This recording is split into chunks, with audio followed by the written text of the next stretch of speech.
E na fertilização in vitro, você pode escolher o sexo? Você sabe o sexo antes de colocar o embrião?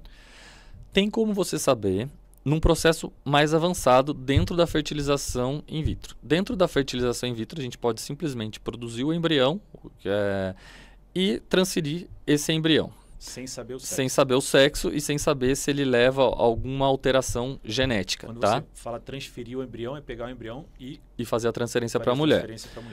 E quando eu falo sem saber a característica genética, eu estou dando a mesma chance dela ter alguma criança com algum problema genético de uma gravidez natural. Tá? Eu não estou aumentando ela, expondo ela ao maior risco. Porém, quando a gente faz a biópsia embrionária, que não tem o objetivo de escolher o sexo, a não ser que seja que esse casal tenha na família alguma doença ligada ao sexo, onde a gente teria que escolher a criança de um sexo que não levaria esse gene, a gente não pode escolher. É uma recomendação do CRM, né, e do Comitê de Ética de não escolher o sexo. Então, a gente faz esse estudo, essa biópsia do embrião, para fazer esse estudo com o objetivo de saber se esse embrião leva a algum problema genético, algum problema cromossômico. E quando a gente faz esse estudo, a gente sabe, consequentemente a gente sabe o sexo da criança. Tá? Teoricamente, na hora de escolher o embrião para a transferência, se eu tiver embriões dos dois sexos, eu teria que escolher aquele embrião que morfologicamente está melhor dentro do laboratório. Morfologicamente é que todo embrião que você produz dentro do laboratório tem aqueles que são melhores morfologicamente e aqueles que são inferiores. Então, esse que tem a nota maior seria o escolhido para a transferência. Então, essa é bem interessante. Essa pergunta que, se não me engano, foi Gabriela Paiva que mandou. Da escolha, né, do sexo, e se você pode colocar dois embriões, se você quiser ter gêmeos, é viável isso? É possível isso? A situação assim, lógico que é viável, como eu falei, né?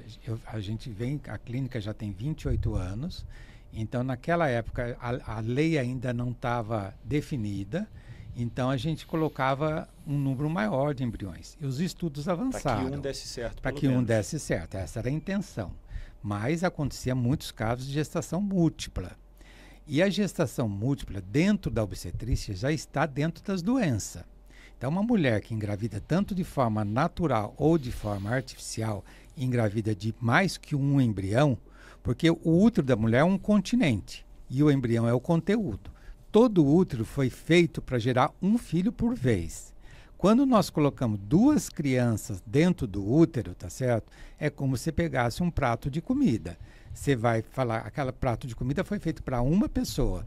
Se duas pessoas comem, alguém vai comer mais, alguém vai comer menos.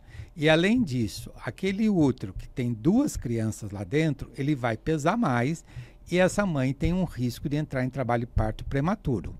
E essa criança ficar numa UTI, ficar com riscos de pós-nascimento maiores. E risco para a mãe que gesta uma criança de 2 filhos, de ter pressão alta, de ter diabetes, de ter complicações, de ter uma série de intercorrências no pré-natal. Então, hoje, a tendência mundial é transferir um embrião por vez.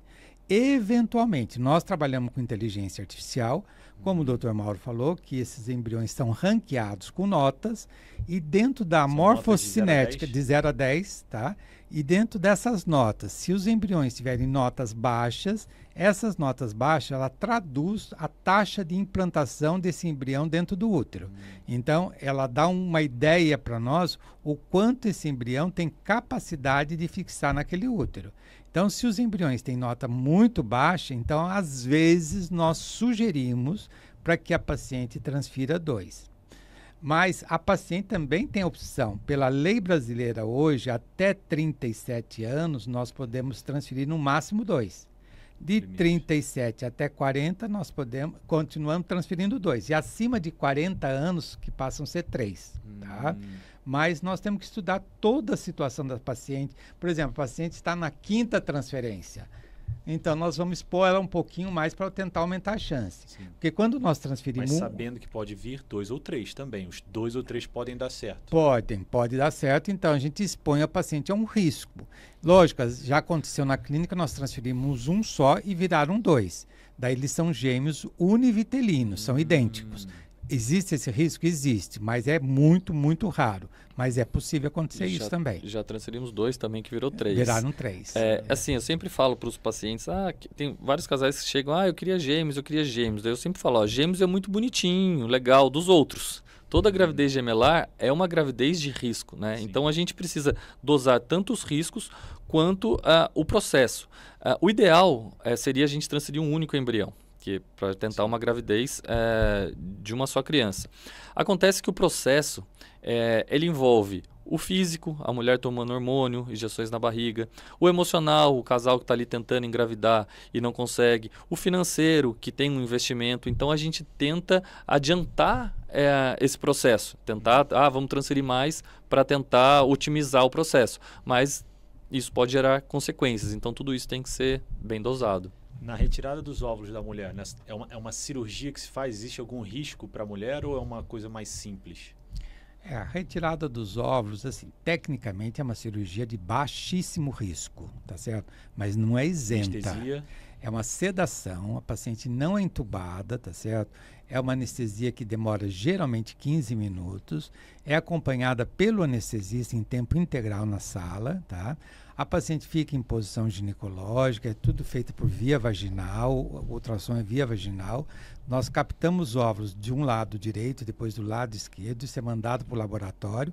O risco, assim, falar que é zero, não. Podemos pegar uma artéria e a paciente ter uma hemorragia interna? Podemos. Sim. Podemos, às vezes, levar uma infecção para essa paciente? Podemos. Sim.